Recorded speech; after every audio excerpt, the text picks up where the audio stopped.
Hoje nós vamos falar de novo sobre o estádio do Flamengo. Parece que tem umas novidades aí. Se você quer saber dessa história, fica até o final do vídeo, já curte e segue a gente para você ficar por dentro. Hélio, é verdade que não sai mais o estádio do Flamengo? A permanecer esse quadro atual, não tem mais estádio. Isto porque o modelo que o Landim estava desenvolvendo para a compra do terreno e construção do estádio era um modelo da SAF. Ocorre que um conselheiro das antigas, inclusive, lá no Flamengo, começou a correr assinaturas lá para tentar promover uma reforma estatutária que impeça o clube de adotar esse modelo, permanecer no modelo atual de sociedade civil sem fins lucrativos. Nessa situação, o Landim ficou preocupado, porque isso aí realmente poderia gerar um grande problema para o clube, chamou esse conselheiro e acabou, diante da dificuldade de convencer esse conselheiro, acabou fazendo um acordo no qual o conselheiro desistiria dessa proposta de mudança de estatuto agora e o Landim não falaria mais em SAF ou qualquer outro tema parecido até o fim do mandato dele. Ou seja, estádio não se fala mais, SAF não se fala mais no Flamengo. E quem é esse conselheiro, Hélio? Esse conselheiro, ele já é um conhecido lá no Flamengo de muito tempo de criação de caso. É um conselheiro que, em 2004, fazia parte da diretoria e o Júnior era diretor de futebol. Esse conselheiro, passando por cima de todo mundo, contratou um atacante lá, Dimba, um atacante que nem era lá essas coisas, por valores que o pessoal achou, inclusive, meio absurdos na época, e sem consultar ninguém, foi lá, contratou. O Júnior ficou estarrecido com aquela situação, pediu demissão, saiu e ficou lá o jogador que esse conselheiro contratou. E esse mesmo conselheiro, em outra oportunidade, ele entrou na justiça contra o Flamengo para não pagar a taxa de manutenção e conseguiu ganhar. Você vê, você compra um imóvel, o imóvel é teu, tudo bem, mas você precisa manter o imóvel, você tem que pintar, você tem que pagar funcionário, você tem que limpar o imóvel, então algum gasto você tem. E aí lá no Flamengo gerou essa situação, todos os sócios proprietários pagam taxa de administração para ajudar, a taxa de manutenção para ajudar o clube, e esse conselheiro não paga nada. No meu entendimento, inclusive, um conselheiro com essa atitude já deveria ser expulso, inclusive, do clube, mas não, permanece lá no conselho e dando palpite, atrapalhando, porque essas pessoas também, ajudar, eles não conseguem ajudar. Agora, atrapalhar conseguem, e isso é corriqueiro. Eles vão sempre, entra a gestão, sai gestão, eles estão lá atrapalhando as gestões para permanecer os privilégios que eles possuem. E o Flamengo não consegue construir esse estádio com os recursos próprios, então? A questão é a seguinte, se você analisar, quando se fala modelo SAF, eles ficam, inclusive, maldosamente remetendo à situação do Vasco da Gama, que foi vendido, do Cruzeiro, que foi vendido. SAF é apenas um modelo, assim como você tem aí, por exemplo, uma sociedade por cotas limitada, uma sociedade anônima, uma sociedade de capital fechado. Você tem no futebol, você pode ter uma sociedade sem fins lucrativos e uma sociedade anônima do futebol. É simplesmente um modelo. O que vai determinar se o clube tem sucesso ou quebra é a gestão. Uma gestão ruim quebra o clube, uma gestão boa leva lá para cima. A SAF é um dos modelos que mais ajuda uma boa gestão.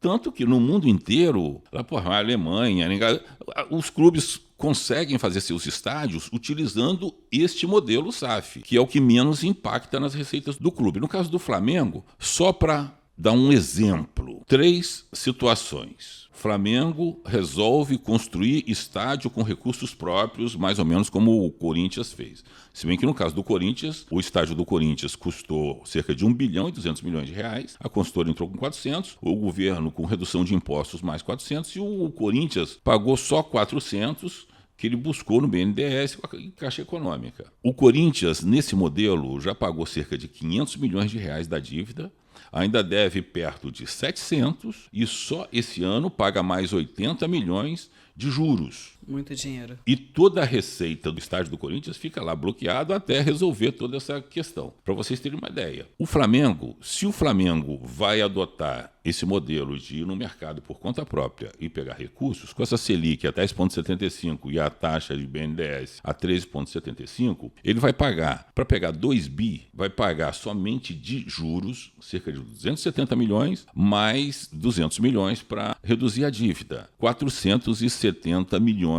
por ano só de custo do estádio. Isso aí quebra novamente o Flamengo, entendeu? Volta à situação anterior. Não é um modelo adequado. Que ninguém quer isso também, né? O segundo modelo seria uma parceria. Só que a parceria, como a do Palmeiras, ninguém entra numa loucura dessa, porque não é parceria. O Palmeiras, por exemplo, ele não joga em estádio próprio, ele joga no estádio da W Torre, porque aquilo lá é evento a toda hora, os jogadores estão se preparando para entrar em campo, tem que ficar tirando latinha de cerveja que deixaram lá do evento anterior, a grama arrebentada, que não é nem grama, grama sintética, está toda destruída, tem que ficar varrendo, limpando o estádio para jogar. Ou seja, você parece que é uma visita lá, é uma situação, isso sem falar nos conflitos, as brigas.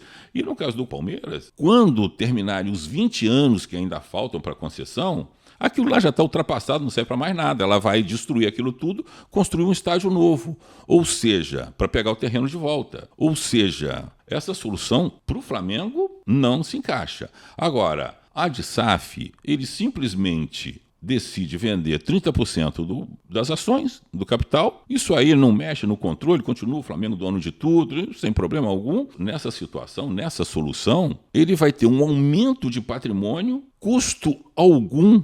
É como se o clube hoje estivesse emitindo mais alguns títulos de sócio proprietário para construir seu estádio, continua mandando e não tem estresse algum para pagar dívida, para pagar nada. É a melhor solução realmente. Agora, por que esses conselheiros não querem essa mudança? Porque essa mudança para a SAF retira totalmente o poder deles. Não tem mais necessidade de 2 mil conselheiros, nos quais hoje aproximadamente uns 60, 70 são os que mais acompanham o dia a dia do clube, entendeu? Então, vai acabar com os privilégios, né, também. Na verdade, a briga é para não perder privilégios. E hoje, quantos sócios proprietários tem o Flamengo? Esse é um outro grande problema que não estão analisando e é um risco. No mercado existe o que todos chamam de oferta hostil. Várias empresas, elas dormem com o controle e acordam já com o novo dono. Por quê? Porque os investidores saem comprando ações, vão comprando, quando a empresa percebeu, já perdeu o controle e já foi vendida para outro. O Flamengo possui hoje cerca de 4.200 sócios proprietários. E o título lá está em torno de R$15 mil. Se aparecer algum empresário, algum espertalhão resolvendo fazer uma oferta hostil, ele sai comprando títulos. Esses títulos, 4.200 a R$15 mil, dá 63 milhões de reais. Com metade mais um, ele já é dono do clube. Ele, com 30 milhões de reais, compra o Flamengo. E é isso que esses conselheiros deveriam ver. E acham também, mas através do estatuto a gente segura. Não existe estatuto. Se alguém comprar esses títulos no mercado, vai ser dono. Entra na justiça e ganha. Agora ficam essas raposas velhas lá no Flamengo, achando que são donos do clube e gerando esse tipo de situação. E quando eu falo também raposa velha, não falo em termos de idade não, porque eu também tenho idade. E a pessoa que eu mais admiro lá dentro é o mais jovem conselheiro, é o Márcio Braga, que tem 87 anos, é o cara mais inteligente, que está sempre prestando grandes serviços aos clubes. É genial. Agora, tem realmente uma turma lá que deveria ser expulsa, ou então alguma providência deveriam ser tomadas, porque só mal causam as gestões do Flamengo.